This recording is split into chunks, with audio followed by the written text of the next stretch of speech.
might share it. Okay. All right, just yeah. Apologies. Let's go back and read the beginning. But yeah, so whenever you want to jump to the next slide, Gretchen.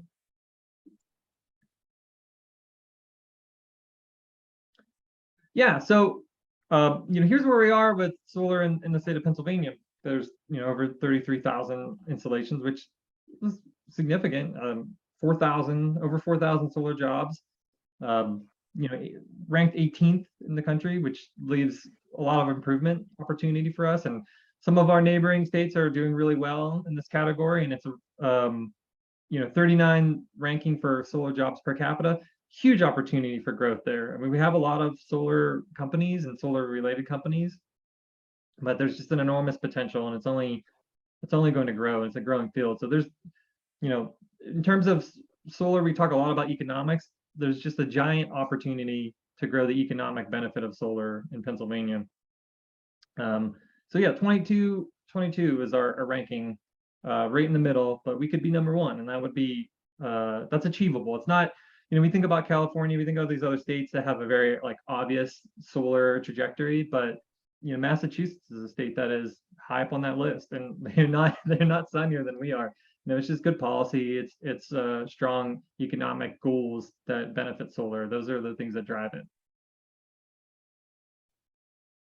Yeah, and here's just a little map of the solar distribution. As you can see, as a state, we have an opportunity to uplift our solar, but really the growth opportunity is the center of the state, the Northeast corridor, the Northwest.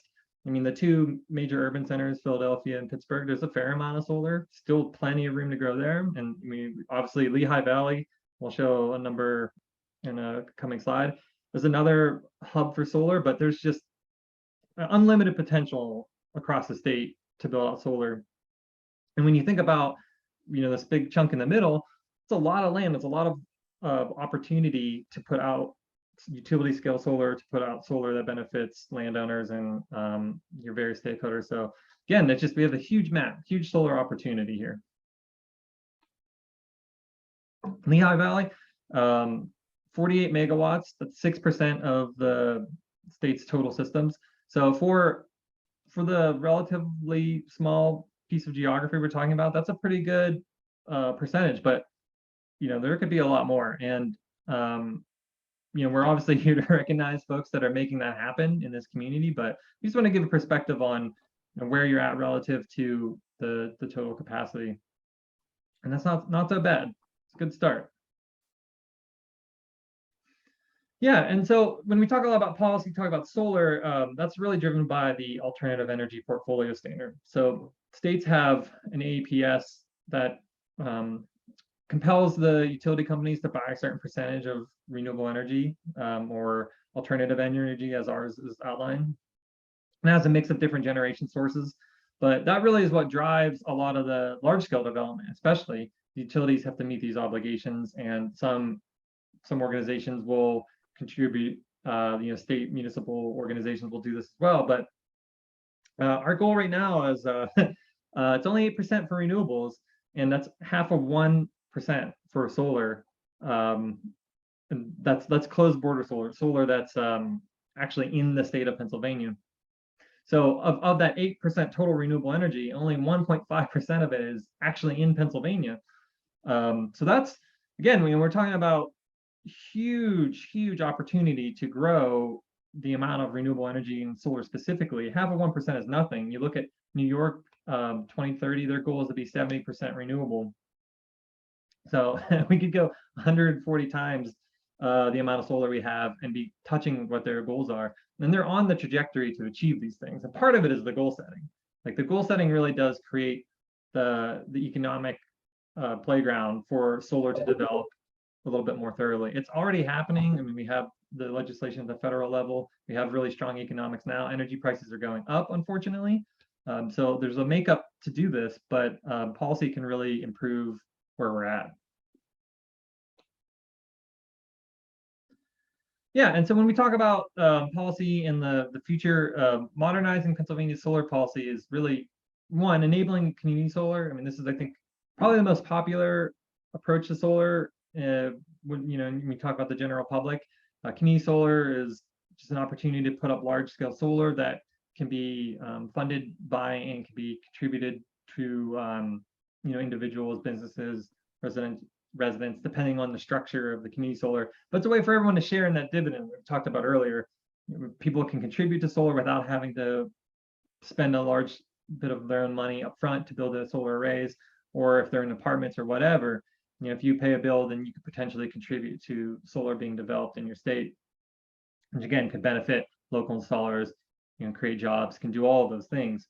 And we want to expand the radius of 2-mile virtual net metering restriction. Like, this is a little bit more nuanced if you're not in the solar world, but basically net metering is the program that allows folks to collect the full benefit of their solar energy, even if they're not using power at night. You're drawing power from the grid, and during the day you're producing more than you use. Net metering is the program that utilities offer that allows you to collect that full solar even if you're not using it in that exact interval.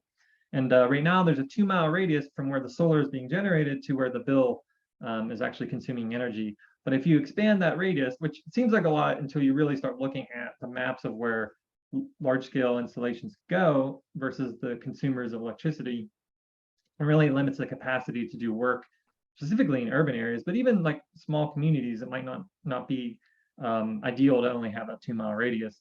The solar carve out that we were talking about in the APS, if that's increased, extend the time frame for implementation, now do wonders to improve the value of the solar SREC and to improve the economics of installing solar from the developer end. Separate goals for utility scale and distributive solar.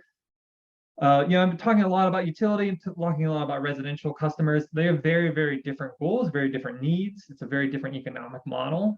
It's almost 2 different industries. But a lot of times the goal setting and the legislation, the policy, a lot of that kind of views those as the same thing in certain categories. And we really want to try to create different opportunities for those spaces so both can thrive, because they're both necessary. It's really great to have solar on houses. It's great to have solar on businesses.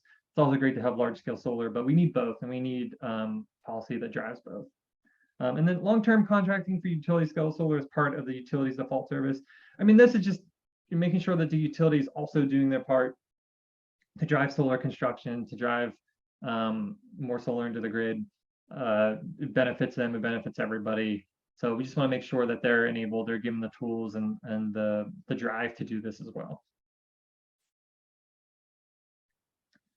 Yeah, and so I've touched upon these points previously, but solar is a huge opportunity for job creation. It's one of the fastest growing industries in the world. People are going to do it. It's going to be our neighbors, or it's going to be us. So we really want to be competitive with these other states that have ramping up solar policy and to create an economic system that is Pennsylvania contained and supports jobs in this region. It's economic development at every scale. I mean, it's jobs, it's small businesses, a lot of small solar, we have Evoke Solar here. We have a lot of solar installers and a lot of potential to grow. We talk about where that middle of the map where there's not a lot of solar, there's also not a lot of solar companies working in the spaces logically. So huge opportunity for small, medium, large businesses. There's a ton of industry jobs that are parallel to solar development. And there's a lot of job opportunities that don't require an extraordinary amount of education. You can have folks working solar straight out of high school. You can have them working out of job placement programs. So there's a ton of opportunity across the length of economic and demographic groups.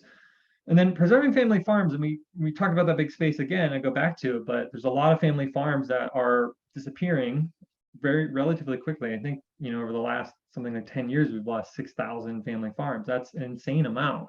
And it's going largely to corporate consolidation of those farms or low density housing. That land's gone. Basically, it's not going to be used for agricultural purposes ever again. It's gone. So solar, when it's done, utility scale or these large scales, it's through leasing. Solar doesn't put in permanent footprint, and it can be implemented in a way, as this picture describes, with pollinators, with agrivoltaic systems. So agricultural systems like sheep grazing, honey. There's a lot of other things that are being explored. They can be done in tandem with the solar so that land can have mixed use. So this is a real opportunity to preserve those family farms, to secure them for the next generation of farmers, while maybe the economics of that farm are not ideal, and to keep it out of being put to other use that removes it forever. And just energy diversification is a really good thing. I think we're all aware of how energy prices have shot up in the last year, and largely due to international concerns over natural gas. And we want to be able to insulate ourselves from those kinds of price shocks when something like that happens. There's not really an opportunity for somebody to steal the sun collection from us. So once that solar's up, it's pretty secure. So it's a really great resource that would allow us to prevent ourselves from being in those bad positions. Yeah, and so moving just to 10% of solar, obviously it's a huge climb from a half of 1%, but just getting the 10%, which isn't even on the trajectory of our neighbors' goals, that would create 50,000 jobs, attracts $9 billion of private capital investment. There's a study that suggests that replacing 10% of electricity, of Pennsylvania's electricity in solar, would result in over $300 million in net savings annually. And that's going to happen in a cascading way, particularly when we reach 5%. So we don't have to get to 10 immediately to start seeing those benefits really tangibly. But those are big numbers. That's a significant change in the economic trajectory of the state. And touched upon earlier, we're becoming increasingly dependent on an individual fuel source, natural gas, that has been incredibly volatile lately and doesn't necessarily have a future that would suggest that it will be less volatile. Solar provides a lot of insulation against that. It provides insulation against as I mentioned before, sun capture. Once the technology is out there, that sun capture is neutral. So it's not, the price of solar doesn't go up the way that these other fuel sources go. So we just want to have a diverse energy mix. It's going to affect ratepayers, it affects businesses, nonprofits, municipalities are reaching out to the solar center constantly because a lot of them are coming out of supply agreements that were made a couple of years ago when energy prices are much lower, and now they're worried about having to raise taxes in their municipality, pay for energy bills that have gone up like 30 or 40%, and there's no chance they're going to be able to lock a long-term supply contract where they were before, even close to it. So those are the kind of things that we want to avoid by having a more diverse energy mix. And I touched on it earlier. Solar can help preserve family farms. That's that number right there, 6,000 farms between 2012 and 2017. It's even less time frame than I prescribed earlier. That's a lot of farms that are gone for basically ever. They're not going to deconsolidate from a corporate owner. They're not going to go from low density housing that's basically, for the agricultural purposes, has destroyed that land. That's not changing. So solar is an opportunity to keep that land in the hands of the owners. It's leased out for the solar projects. Solar does not permanently impact the land. It can be regeneratively implemented, can be used in conjunction with sheep grazing, with pollinator-friendly plants, shade-grown crops. A lot of things you can do, and that's just an area of research that's growing increasingly. So there's plenty of future possibilities that are going to be really exciting, but we need to make sure that this land doesn't go away. And solar is very popular, and I think a lot of people underestimate the general public's opinion about it. But this survey put on by the Center for Rural Pennsylvania asked folks what holds the greatest promise for addressing the energy demands in the state over the next 5 years, and renewable energies, wind, solar, it's overwhelming support, right? So you can see this chart, it's not even close. And I think that the general public wants it, it's popular, it's exciting. We just have to decide what our path is to actually implement it. And the economics are there. So it really is just sort of collective effort. It's good policy. It's all these things working in tandem. Yeah, and why solar? That's part of why we're here to celebrate folks that are doing it already. But you know, we want to increase that renewable energy credit value. So you increase the demand for solar, you increase the policy requirements, then I mentioned this before, the economics improve. It's through the solar renewable energy credit. Right now it's $30 to $40 per energy credit. To explain it really quickly, if you have a solar installation that's producing energy or produces 1 megawatt hours of solar electricity, you get a renewable energy credit. And so if you have a system on like a house, you know, 5 kilowatt system, it'll produce about 5 of those annually. If you have a huge utility scale system, will produce thousands of those. And if they're worth $30 or $40, that's fine. But in Massachusetts, they're worth about $250. So you can see there's just enormous opportunity for these to be more valuable. And when you're producing 100 of them or 50 or 1,000, it becomes a pretty significant calculus for whether or not solar will make sense and what the payback will be. And so when we improve our policy, when we increase our goals, when we increase demand, you increase the benefit that the recipient of the solar, the developer, everyone involved in the process, that increases the opportunity financially for them. Now we're to the meat of it. The Lodestar Award is our tool for celebrating folks that are doing this amazing work in communities across the state. We picked the term Lodestar because if you're familiar with celestial navigation and you know the age of discovery, pretty much prior to advanced sailing systems, and this is used forever, folks navigated by following stars. Polaris, the North Star, is the one that we always think of, but there's plenty of them that were used. And it's a guiding point in the sky, in a dark sky. It's the shining light that brings us to our destination. And so we look at these organizations that are being celebrated today and the individuals, and you're shining stars. You're guiding us towards this solar future that we're envisioning that will bring prosperity to all of us. So I'm going to turn this back to Gretchen, but first I just want to say I'm so grateful for everyone on the call. Thank you so much. Thank you for listening to me talk at you for a couple minutes. I'll be on the call though if anyone has any questions specifically about our programming or just solar in general. But yeah, go ahead, Gretchen. Thank you so much. Great. Thanks so much, Leo. That was awesome. All right, okay, I'm not muted, right? Okay. So without further ado, here to help us honor our Lodestars is State Representative Milou Mackenzie, who represents parts of Northampton, Lehigh, and Montgomery counties. Representative, thank you so much for being here today. Did you want to say a few words? Well, I just want to send out my congratulations to everyone who's being awarded this prestigious award. And I actually got to visit one of those fields outside of Harrisburg that had been dormant farmland, and they had it set up for, I forget how many acres it was, but quite a large expanse of solar panels. Great. So that was kind of an interesting, eye-opening experience for me. And I just love the thought that the Lehigh Valley is being active in this frontier of solar exploration. And I think Evoke Solar is near me, near my district in Hellertown. I've driven past their building. And my friends, the Warners at Black River Farms, have received this honor as well. So I'm particularly proud of those people, but I honor all of you because I think you're all really doing something quite incredible.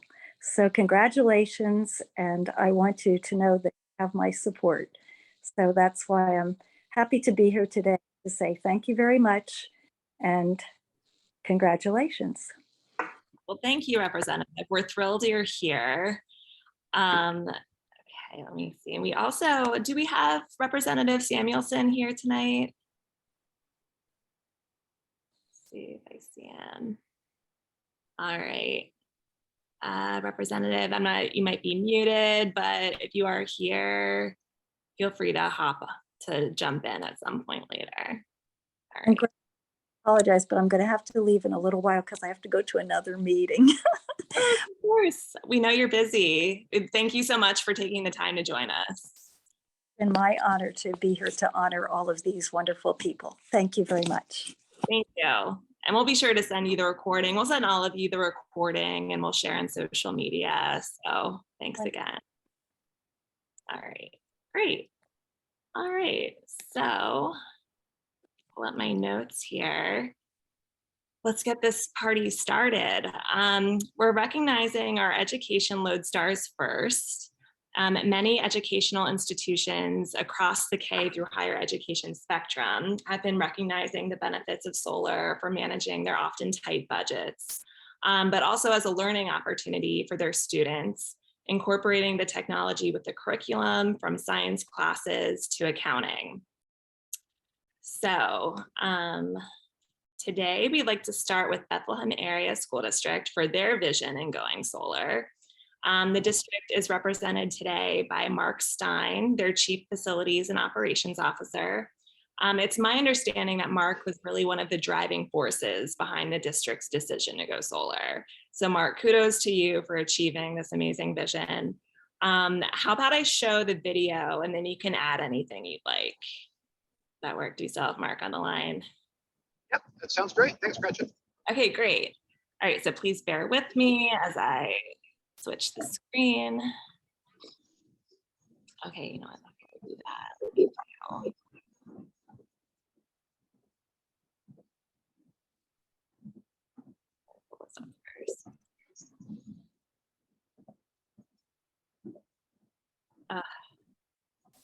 Sorry, there's a problem with the video. Okay, let me just download it real quick. Sorry, everybody.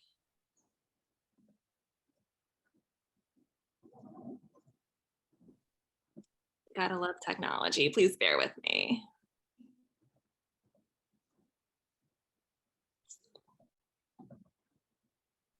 Download should just take a minute.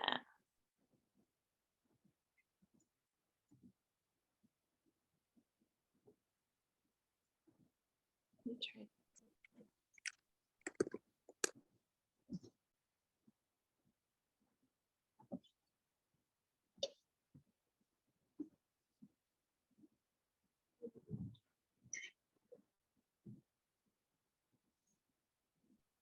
Okay, great. Hi, I'm Barb Clymer, the Communications Coordinator for the Bethlehem Area School District.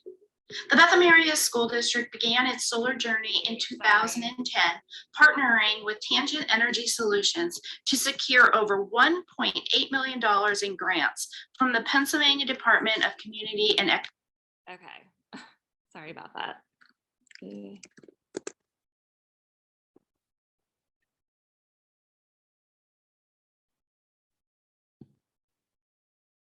This is mortifying. Okay, here.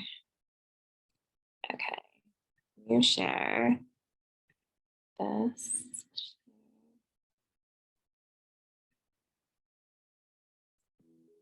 Hi, I'm Barb Clymer, the Okay, can everyone see that? Leo, No, you can't see the, can you see, you can't see the video? no, we can see your PowerPoint. I would suggest that you either minimize or click out of your PowerPoint and There then you go. click on your video. There you go. Now you Okay. have it. You can see it, okay. All right, we'll get it. Let me maximize the.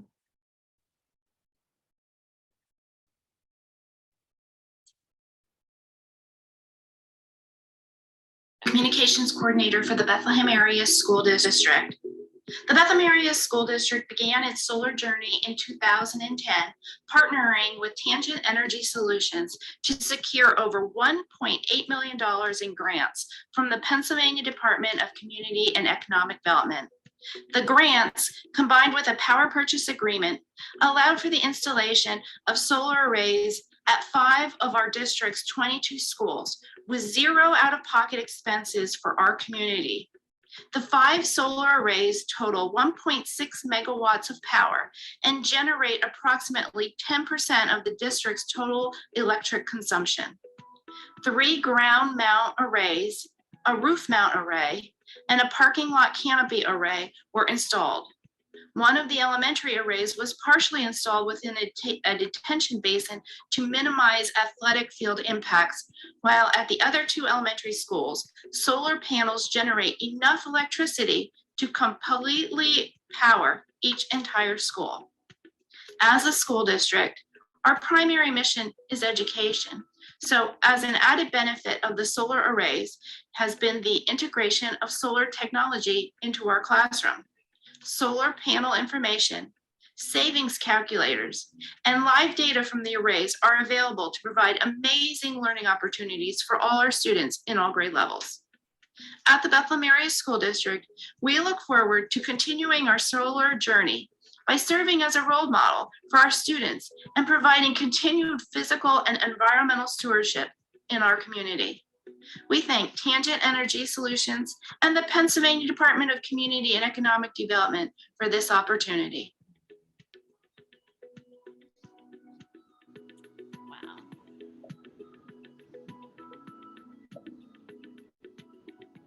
Okay, that's beautiful. Mark, did you want to add anything? Yeah, thank you, Gretchen. Just wanted to thank the PA Solar Center for this recognition. We really appreciate the acknowledgement. We thank you for the work you're doing. I think it's important and great to, as Leo talked about, generating more solar out there. It's only going to help us all down the road. No, as a school district, stewardship is the name of the game. We're only have so much to work with. We're not selling widgets out there. We can raise a price and generate lots of funds. So, solar represents one of the many tools in our tool chest to be great. Great. As end prices rise in the future here, that's a good thing for us, and we're looking forward to continuing our stewardship journey in the Bethlehem Area School District. Fantastic. Well, thanks so much for coming and for putting together that video. It's really beautiful. And congratulations. I'll be sending you and everyone here tonight award certificates over email. So thanks, Mark. Thank you. Okay. So now it's time for the Lehigh Gap Nature Center. Let's do this again with their video. But before I start, so they have a really cool story too, which I'll let them tell through their video.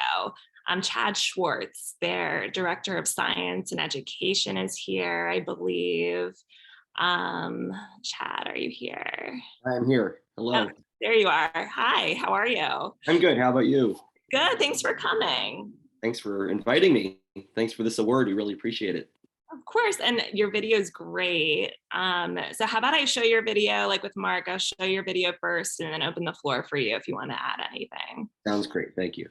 Okay, so let's try this again. Let's go to Chrome.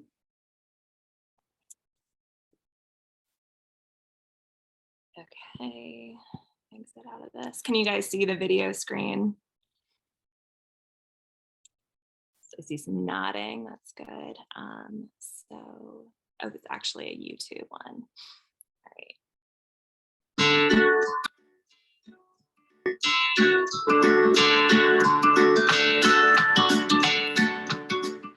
Lehigh Gap Nature Center is a nonprofit environmental education center and wildlife refuge located on the Kittatinny Ridge north of Slatington, Pennsylvania. Just 2 decades ago, much of the mountainside and our surrounding area was barren and lifeless, scarred by decades of industrial pollution.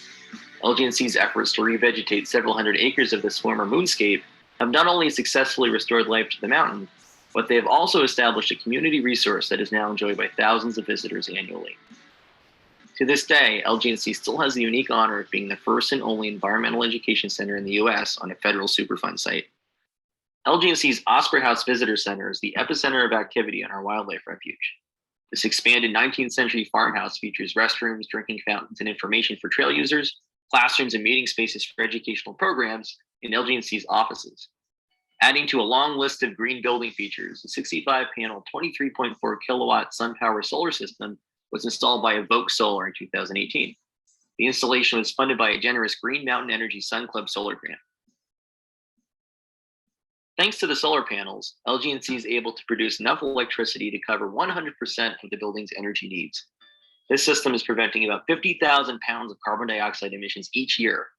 Since the system went online in June of 2018, it's generated over 100,000 kilowatt hours of electricity, saving LG&C over $2,000. Alongside these benefits, the solar system serves as an educational tool for numerous students and visitors each year. We hope our green building inspires many others to go solar. LG&C is honored to receive this Lodestar Award from the Pennsylvania Solar Center. Thank you so much for your support.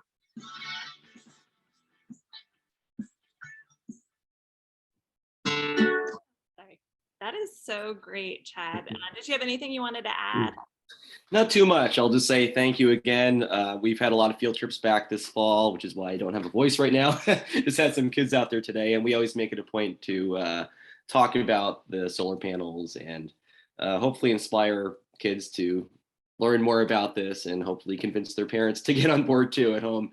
So this has become really a great educational tool, like I mentioned, for the hundreds of kids who come out each fall and spring. So again, we really appreciate this award, and thank you again. Yeah, thank you. Congratulations. I mean, you guys should be so proud of all of your work, like not just the solar stuff. That's really amazing. All right, well, thanks. We'll send you your award certificate. Okay, and now we're going to take a little break from giving out awards. So before we recognize everyone else, we're going to hear from Andrea Wittchen, co-founder and principal at iSpring, which is a sustainability consulting firm in the Lehigh Valley. Her work with iSpring covers areas of operational sustainability, outreach and education, and metrics and reporting. Current projects include the creation and implementation of a multi-municipality clean energy transition plan in Chester County, as well as an air quality monitoring project in the Lehigh Valley. Andrea has been recognized as one of the 50 best women in business in Pennsylvania and was instrumental in the creation and development of the Lehigh Valley Sustainability Network, serving as the president of its board of directors. And one last thing, if she looks vaguely familiar, but you can't quite place her, it may be because you have seen her performing throughout the Lehigh Valley as a professional harpist. She won't be doing that today, unfortunately. Maybe we should have tried to like arrange a collab, a little harp solar collab. But Andrea, are you ready to share your screen? Yes, I am. Okay, so let me stop sharing mine. Okay. No, I don't want to do that. Okay, so, okay, great. Okay, the floor is yours. Okay, good. Can everyone see it? Great. Thank you for inviting me to speak today at this very special event honoring organizations that saw the future in solar energy and reached out to grab it with both hands. Congratulations to all of the honorees. You are the leaders, the dreamers, and the heroes, and you deserve to be honored. There are too few of you, and this is still too much of a rarity. Events like these are important both to encourage the expansion of the solar energy industry and to give more visibility to the accomplishments within it. So bravo, and bravo to the Pennsylvania Solar Center for sponsoring the event. We have all come a long way. But here are some headlines just from this week. From the New York Times yesterday, climate pledges are falling short and a chaotic future looks more like reality. Just 26 of 193 countries that agreed last year to step up their climate actions have actually followed through with more ambitious plans. From Bill McKibben yesterday, commenting on a new Lancet article on fossil fuel addiction. His observation, he took exception to the idea that humans are addicted to fossil fuels. Quote, humans aren't addicted to fossil fuels. We're just as happy getting our power from solar panels or wind turbines, happier even. And since these are now the cheapest sources of power in the world, there's no reason we shouldn't have them, except that the fossil fuel industry has spent decades blocking the way, a massive 3-decade campaign of deceit, denial, and disinformation. an ongoing lobbying effort against renewables that the industry boasts will get even more powerful if the GOP wins the midterms. And from that Lancet report on Tuesday, our health is at the mercy of fossil fuels. Clearly, as Leo already pointed out, oh, excuse me, we are not moving rapidly enough. So how do we move farther, faster?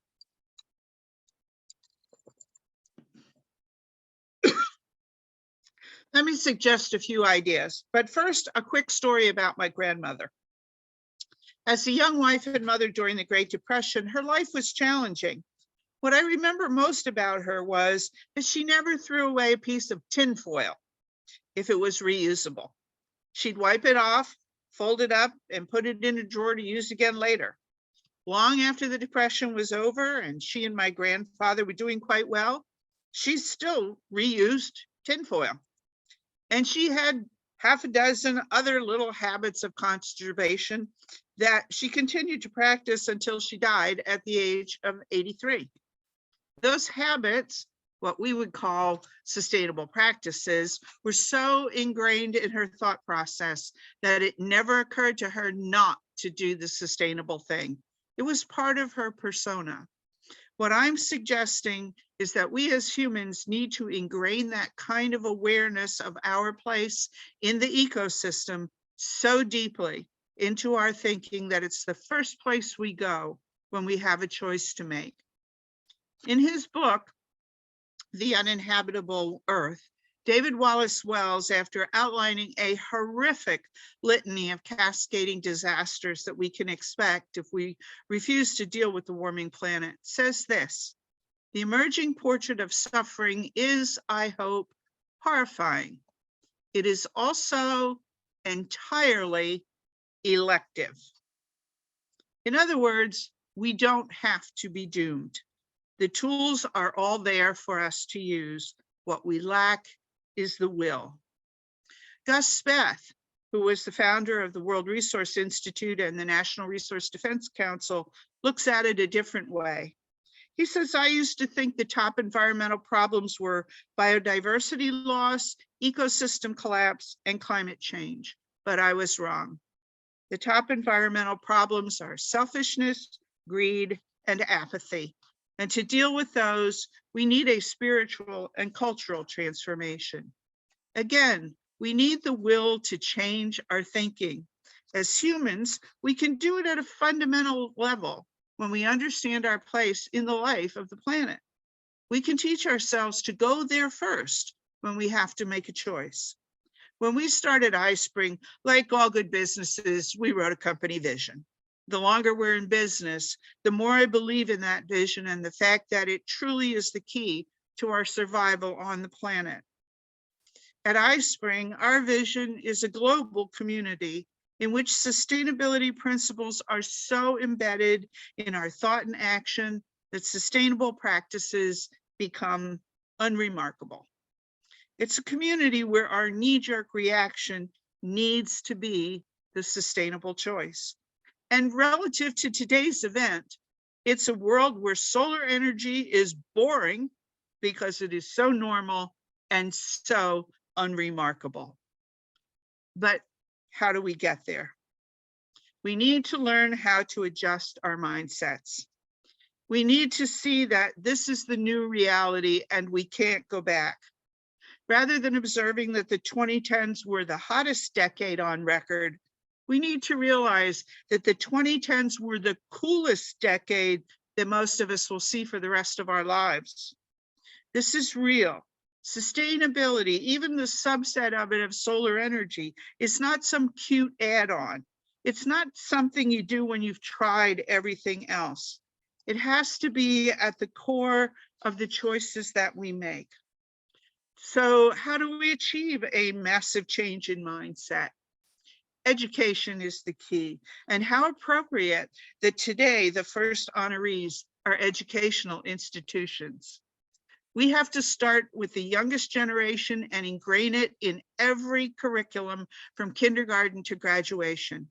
And it needs to be both experiential and integrated, not some standalone elective subject. President Biden explains his environmental policy as a whole of government policy. We have to make sure that environmental education is a whole of curriculum approach. And I applaud the Bethlehem Area School District that my daughters graduated from for incorporating that into their curriculum and making use of the resource that they have out in their field and on their roofs. Extracurricular activities can also be a source of sustainability education. Many scouting programs have long had environmentally related programming, and creative volunteer programs can offer other avenues, like the kinds of programs that we see at the Lehigh Gap Nature Center. So we're to teach the next generation that critical nature of understanding where they fit in the life of the planet. Unfortunately, we don't have time to wait until my grandchildren grow into positions of power to take real action. So we're going to have to do some serious education outside of the K-12 system. Let's start with legislators and municipal leaders, the ones in power right now. We have to first fight the lies that many of them were told by the entrenched power structures that have the most to gain by maintaining our status quo. Many of our legislators swallow that cod swallop wholesale and then spew it back to their constituents. We need to educate legislators on how clean energy economy really works and fight the lie that it's a job killer. As Leo has already explained, clean energy is a job creator.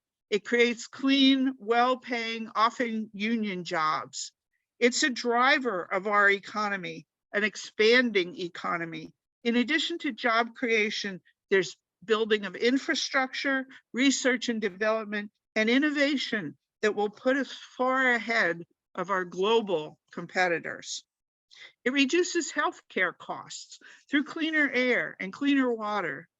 And it reduces the risk of the need for governmental bailouts of dirty, dying industries.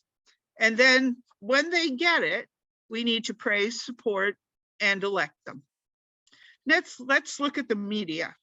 With the loss of so much local media, we face a challenge. Most cannot afford a dedicated environmental reporter. Many of them have to cover multiple beats or just freelance for particular stories. They don't have the support of a research department. We need to keep them informed. We need to take the time and energy to explain how these various solutions work and why they're important. We need to explain the economics and point them to the success stories for them to cover. Everything we can do to make their reporting jobs easier and more accurate will pay us dividends in a more educated media. One that's less likely to fall for greenwashing, and one that's more likely to take an interest in subjects that have been ignored, distorted, or downplayed. Now let's look at business.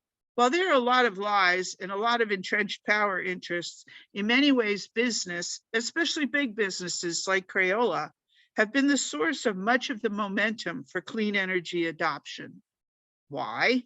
Because they have smart financial people who understand the economics of clean energy and its value to the bottom line.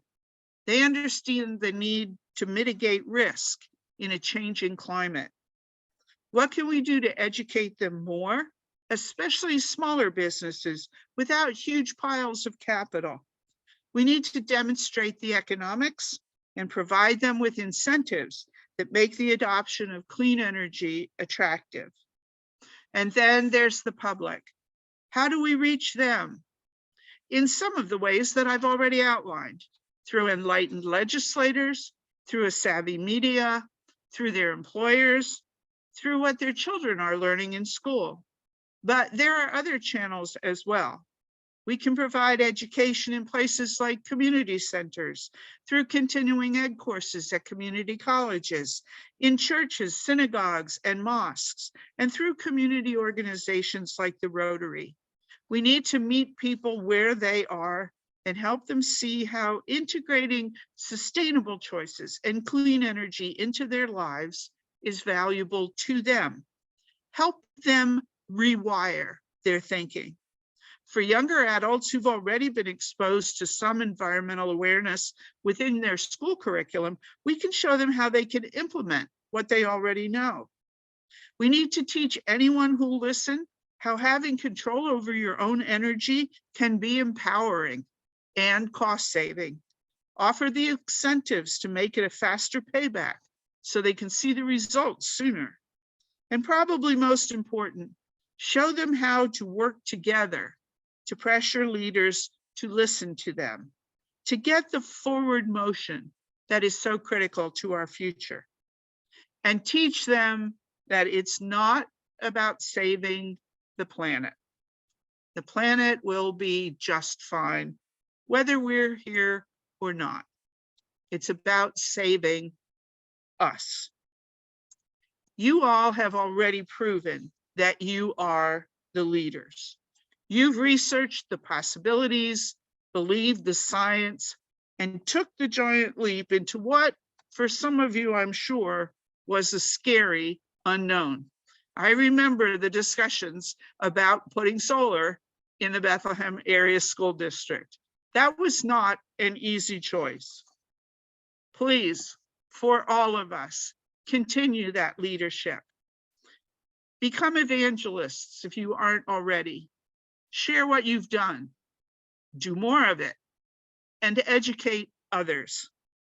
One more quote from David Wallace Wells to leave you with.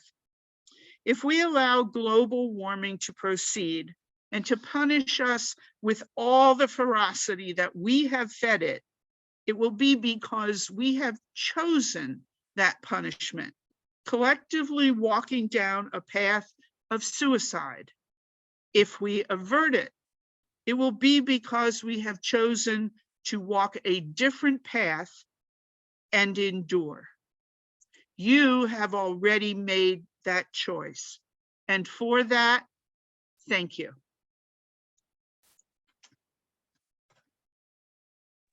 Great, that was wonderful. That was so enlightening, Andrea. Thank you very much. You're quite welcome. I'm going to open the floor for any questions, actually, for Andrea or for anyone else who has already spoken. I should have done this earlier. I'm sorry. Does anyone have any comments, questions on anything you've seen so far? I'm seeing I missed some chat messages. I apologize. I think I just saw Craig raise their hand. You know, okay, who did? I'm sorry, Craig. No, apologies. That was actually a clap for Andrea's speech. Sorry. Yes, all clapping for Andrea. Thank you. It was very powerful. Thank you. All right. Well, if we don't have any questions, yeah, I do see in the chat that yes, Shannon Crooker is on the call with us. She's from Generation 180. And we're partnering with Generation 180 to help more schools in the state go solar. So I think Andrea, or not Andrea, Shannon has, I'm not sure if they've worked with Bethlehem Area School District, but I think they were before. Oh, hey, Shannon. Did you want to say a couple words, Shannon? I think you're muted right now, FYI. I am, thank you. Bethlehem went solar well before I started working at Gen 180. They have been leading the charge, so we're excited and we hope that more schools will follow. And thank you so much for recognizing all the great companies in the Lehigh Valley. I know some of them from my past experience in the energy world, so I'll let you get on to your business, but yeah, thank you. Okay, of course. Yeah, thank you. All right, now back to this tech stuff. So let me share my screen again. Okay, let's do the PowerPoint first. Okay. Can you guys see that? The slides, okay. All right, so now it's time to recognize our next Lodestar, an agrivoltaic leader. What is agrivoltaics, you might ask? Leo touched on this earlier, but agrivoltaics is the incorporation of agricultural practices with solar energy so that the land has something we call co-benefits. We're seeing a growing interest in this field, which can incorporate sheep grazing, beehives, pollinator-friendly crops. And for farmers, the land can be leased, providing them with a steady annual payment, as well as create other jobs or income. these co-benefits can save family farms across our state, which Leo has already talked about. So today we have the owner of Black River Farms here, Chris Warner, and I believe a lot of his family. Is that right? Chris, are you here? Let's see, you might be on mute if you're trying to talk. Chris Warner. I think I see him. Okay, so welcome. There we go. Yeah. Oh, okay, great. Okay. Welcome. This is Andy and Chris Warner. Thank you for the award. It's been a fun run having these solar panels, which I guess, I don't know if you'll show our video. We talked a little bit about that, but thank you for the award. We appreciate the acknowledgement. Of course. No, we're thrilled that you wanted to participate. So here, I'll show your award, and how about after I show it, you can add anything you'd like. Up again.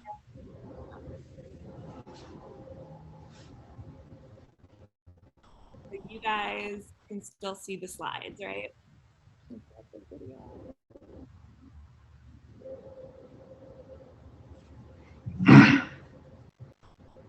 Okay, so now can you see these?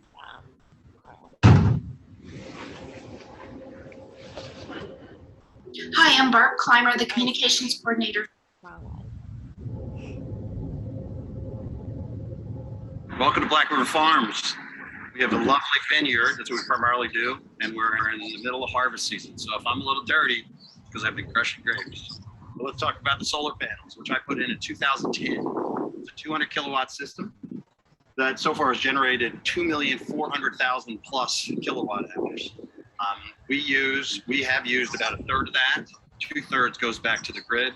And people that come to visit our winery always love the fact that they possibly are sharing some of the green energy we produce here at Black River Farms. It was a major engineering feat to put this in.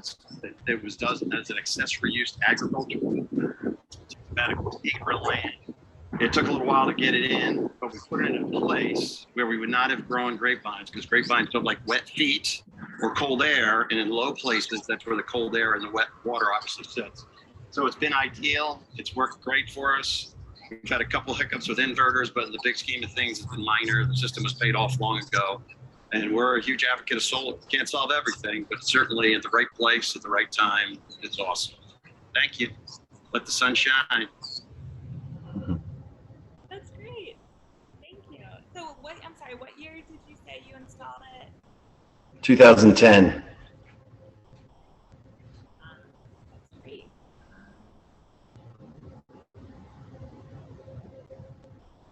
So overall, it's been a positive experience. Oh yeah, totally. And people get excited. It's definitely an education project.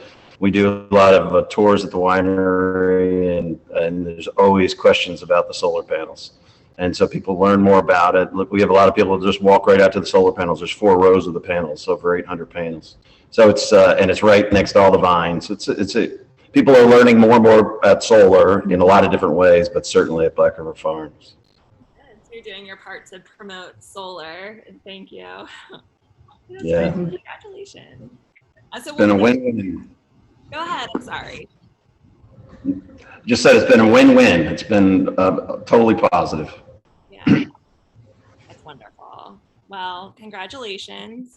We'll be in touch soon with your official award certificate to display proudly, hopefully, somewhere in your beautiful winery.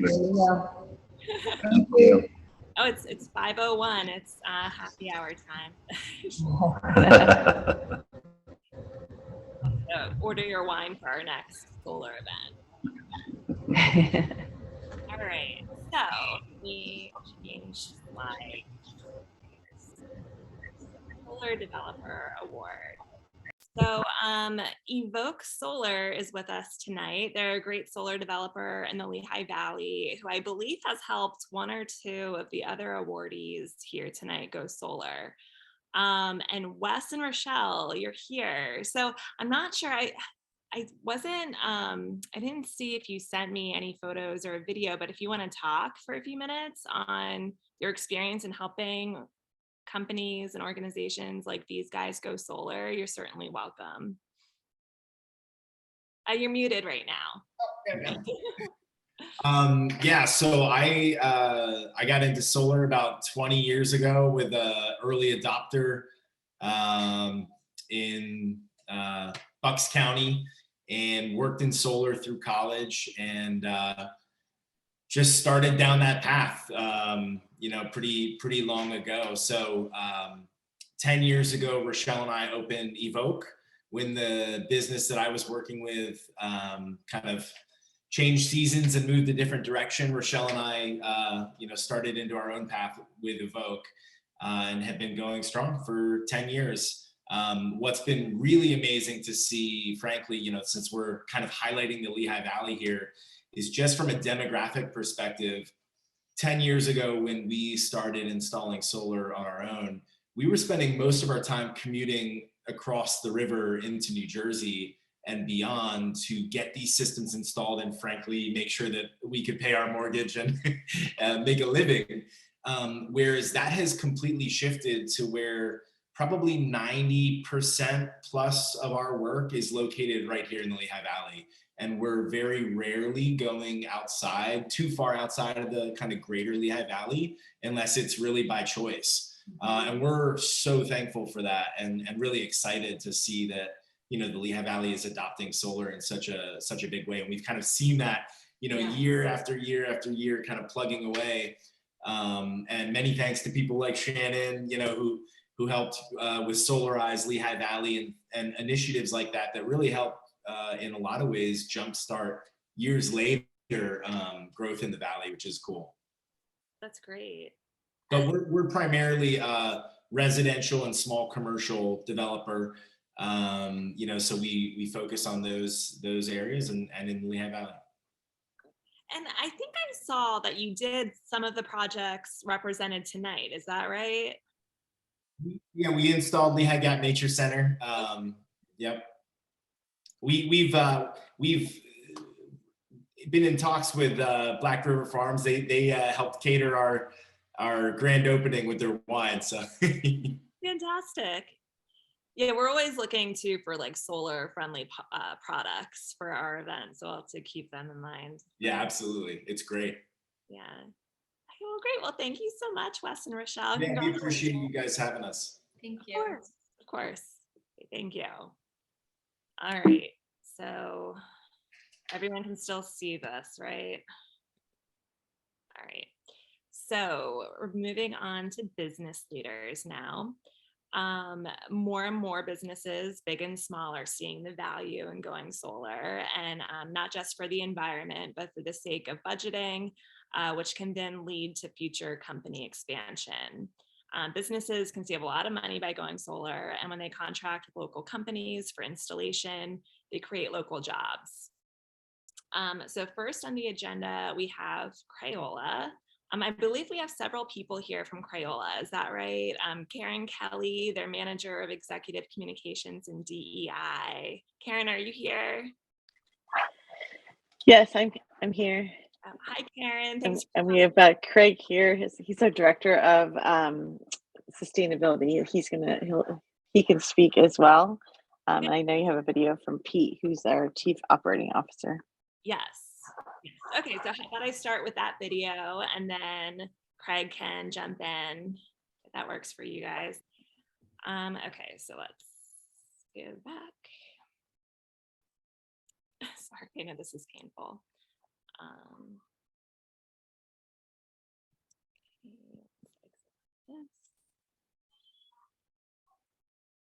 Crayola video.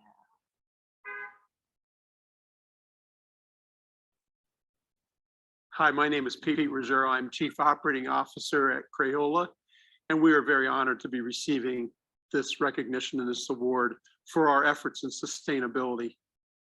At Crayola, we believe in helping parents and educators raise creatively alive kids. We also believe in creating a cleaner environment for our consumers' creative tomorrows. And in 2010, we actualized that mission by putting the first solar farm on our campus here in Forks Township, Pennsylvania. The solar farm is 33,000 panels, 18 acres, and it fuels 3 megawatts. And today, a beautiful sunny day in Easton, Pennsylvania. We are powering our corporate office, our main crayon and marker plant, and our Forks 2 injection molding facility. So today we are making 3 million markers and 12 million crayons with the power of the sun. We took that a step further in 2020, expanding our renewable energy agreements so that we could fuel our entire US operation with the power of the sun. We believe this is very possible for all companies to do for the future, and look forward to working with others as we pursue the mission of environmental sustainability. Thank you. Great. That's fantastic. So Craig, did you have anything to Hi, my add? name is Pete Oh, Ruggiero. sorry, I'm guys. Chief Operating. I think Pete summarized it real well, but just to give everybody a little bit of background, you know, we did this again back, as Pete said, in 2010. And at the time, it was one of those things that, you know, was maybe a bit risky. And the leadership here at Crayola, I think, showed, you know, great courage and investing in this versus maybe a number of other things we could have invested in. And I think the benefit of that is over the last 12 years, you know, the sun shined those entire 12 years, and the residual value of implementing something like that has been terrific, not only in kind of dollars and cents, but in goodwill. When we let consumers know that we make our crayons and markers with the power of the sun, first of all, they're very surprised. And then secondly, it kind of confirms that they're buying product from a company who shares their same values, which is really terrific. And when we hire a new employee, many times we tell them, and they're younger, it's important to everybody, but oftentimes even more so important to the younger generation who's going to have to live here for a little bit longer than folks like me. And it's had tremendous benefit to our organization, and we hope for tremendous benefit to the environment. One thing we've done as an organization too, we've signed up for something called science-based targeted initiatives. It's part of the Paris Accord and WWF, the World Wildlife Fund. And it's part of a big organization where organizations or companies around the world have signed up to reduce their carbon emissions sufficient enough to kind of hold the growth of global warming to less than 1.5 degrees Celsius. And that's kind of how we're taking the next step. And solar has been a big part. We'll continue to improve our sustainability in other areas. We do geothermal cooling at Crayola. We invest in biogas. So solar is a big part of our initiative, but not the total part. So that's a little bit of background on us. We're very honored to have received this award on behalf of Crayola, and appreciate being honored by you guys. So thanks again. And Gretchen, I'll turn it back to you. Hey, thank you so much. So wonderful. You guys really are a great company. You're doing a ton for the environment. And, thank you. Thank you. So I'll send your award certificates in the mail. All right, let's move on to the next. So our next awardee is Gas and Air Systems. Now, they cannot be here tonight. They were planning on it. Their president, Steve St. Martin, regrets that he couldn't be here due to a big business-related crisis, but he did share some comments that I'm going to read on his behalf. So just for a second, pretend that I'm Steve St. Martin, okay?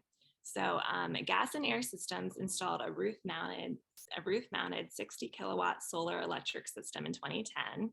We have been and remain very pleased and satisfied with the system. In the 12 years of operation, we encountered one single incident that required service, and that was handled quickly, professionally, and at no cost to us. Ours is a manufacturing facility of approximately 16,000 square feet, which includes approximately 3,000 square feet of air-conditioned office space. Our manufacturing operation utilizes multiple electric welding machines and 5 electrically operated overhead cranes, in addition to an electrical grinder, saw, and other tools. We've enjoyed a very significant reduction in our electricity consumption since installation of the solar electric system. For example, it is not infrequent that our invoiced electricity consumption is less than that of my relatively small private home. Occasionally we have negative consumption. In other words, we generate more power than we use in a billing period, and it is automatically sold back to the grid. There's some background noise. I don't know if you can hear it. I live in Philadelphia, I'm sorry. And then he also added at the end, I would strongly recommend that business owners consider installation of solar power from an economic as well as an environmentally friendly position. Ours has paid for itself 2 or 3 times over, and it is operating trouble-free. So that is a testimonial coming from Stephen St. Martin of Gas and Air Systems. We're glad they could at least be with us here in spirit. So moving on to our next and final winner or awardee, TIW Technology, Inc. Tim Hatcher, their president, is with us tonight. Tim, you want to give us a wave? I just made my lighting worse. Oh, lighting's so important. Excuse calls. Hi, Tim. How are you? I'm well, thank you. Thanks for joining us. So Tim shared some great before and after photos of their array at TIW Technology. Here is what I believe is called a plot plan, right, Tim? That's correct, yes. So he also provided a narrative that I'll start reading, and then I'll switch to the other photos as I go. So TIW Technology operates a 41.4 kilowatt ground mounted grid tied solar installation to power the operations of our 7,700 square foot facility. The generated power is primarily used to drive our IT infrastructure and the heating and cooling of the building. TIW's solar installation was built in 2 phases and partly funded by a REAP grant. The first 20.7 kilowatt installation was approved in late 2010 and built in the spring of 2011. The second phase emplaced another 20.7 kilowatts later that year. So TIW's array consists of 180 230 watt Maj, I'm not sure how to pronounce that, solar panels and 6 Sunny Boy inverters mounted to a Schletter ground mount rack system. So let me show you the next photos. To minimize visibility and concerns of our neighbors, the system was emplaced on the back edge of our 28-acre property just behind the crest of the hill, which overlooks an area from the Delaware Water Gap to Allentown. The system is nearly invisible to the surrounding area and often surprises visitors to our offices. The system provides nearly 100% of the yearly net power for our facility, and with the sale of our SRECs, broke even with our initial investment in August of 2019 at 2010 electricity rates. TIW's solar array has been largely trouble-free, with only a single incident where our solar meter shorted out, severing the array's connection to the larger grid. Outside of that minor issue, I have no regrets about our decision to install the solar array.